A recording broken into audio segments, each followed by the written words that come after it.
সড়ক মন্ত্রীকে আজকে মন্ত্রী বানানো হয়েছে।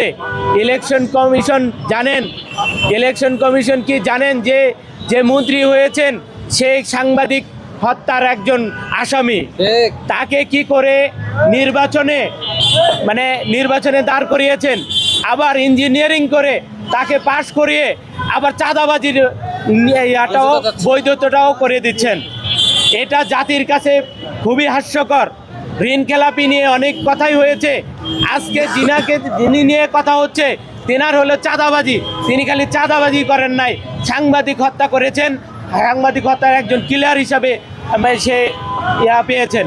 আমরা মনে করি যে সড়কে যে সকল ড্রাইভার শ্রমিকেরা আছেন তাদের যে দুর্ভোগ তৈরি হয় চান্দার মধ্যে দিয়ে, এমনিতে শেখ হাসিনার আমলেও চান্দার কথাটা বলা হয়নি, বৈধতা দেওয়া হয়নি, সেই সময়টা দেওয়া হয়নি। এখন এসে কি করে একটা 26 সালে একটা সচেতন নাগরিক হিসাবে তিনি চান্দারটাকে বৈধ করেছেন, এটা আমরা কখনো মেনে নিতে পারি না।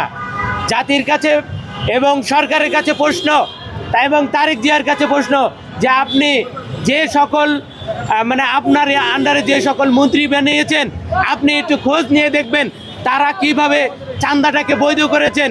এটা যদি উনি প্রত্যাখ্যান না করেন, গোটা বাংলাদেশ থেকে সাধারণ যারা জনগণ আছেন, সাধারণ জনতা আছেন, তারা ব্যবসায়িকরা আছেন, ট্রাক শ্রমিকরা আছেন, তারা কিন্তু আবারও পথে নামবেন এবং এটাকে প্রতিহত করার জন্য সাধারণ জনগণ কিন্তু মাঠে নেমে আপনাদেরকে প্রতিহত করবেন। দূরত্ব ওনাকে এটাকে প্রত্যাখ্যান করতে হবে। মহাসড়কে কোনো চাঁদাবাজি চলবে না।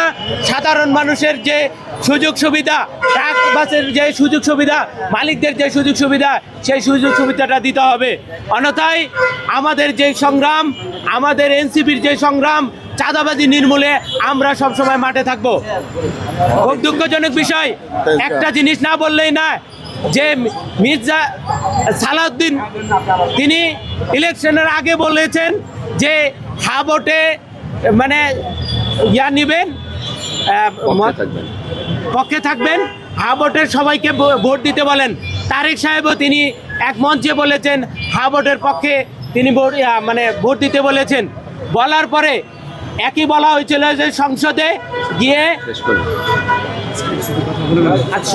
গিয়ে উনি এটাকে বৈধতা দিবেন এবং একই সাথে বলবেন। কিন্তু দুঃখজনক বিষয়, সংসদ হওয়ার সাথে সাথে তিনি আবার অন্যভাবে ঘুরিয়ে নিয়েছেন। আমরা এটাকে প্রত্যাখ্যান করেছি। আমরা যদি যত দ্রুত যদি হাবটের কার্যক্রম বাস্তবায়ন না করা হয়, তাহলে আমরা সাধারণ জনগণ যে ভোট দিয়েছি সে অধিকারটাকে যে হরণ করেছে তার জন্য আমরা আবার প্রতিবাদে নামবো।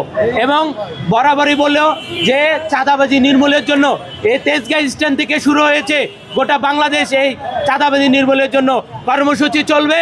সকলকে বলবো, আহ্বান করব, চাঁদাবাজিকে না বলুন, চাঁদাবাজিকে না বলুন।